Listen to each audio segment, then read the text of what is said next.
जीवन सुन्दरता हो, प्रशंसा गर्नुस्। जीवन सपना हो, महसुस गर्नुस्। जीवन चुनौती हो, सामना गर्नुस्। जीवन कर्तव्य हो, पूरा गर्नुस्। जीवन संघर्ष हो, स्वीकार गर्नुस्।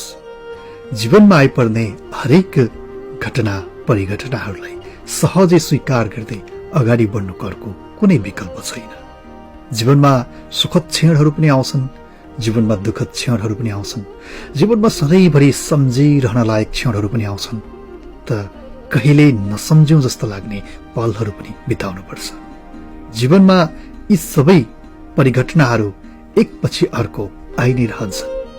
कसैको जीवनमा ढिलो गरी आउला, कसैको जीवनमा चाँडो गरी आउला, तर सफलता र असफलता, सुखद दुःखद, मिलन बिछोड, राम्रा नराम्रा, यी सबै चिजहरू सधैँ रहिरहन्छन्। यो नै जीवन हो, यो नै जीवनको सार हो। त्यसैले जीवनमा कहिलेकाहीँ संघर्षको समयमा आफू परिरहँदा, जीवनमा अप्ठ्यारोमा आफू परिरहँदा र जीवनका कठिन यात्राहरूमा आफ्ना पाइलाहरू चालिरहँदा आफूलाई निराश नबनाउनुहोस्। यो समय हो, बिस्तारै सबै कुरा ठिक हुँदै जान्छ। आज राम्रो छ भने यो ग्यारेन्टी छैन कि भोलि पनि राम्रो हुन्छ। आज नराम्रो छ भने यो ग्यारेन्टी छैन कि भोलि पनि नराम्रै हुन्छ। त्यसैले मनमा हरदम सकारात्मक सोच र सकारात्मक ऊर्जा कायम राख्नुहोस्। जीवनमा आइपर्ने हरेक घटना परिघटनाहरू क्षणिक कुनै पनि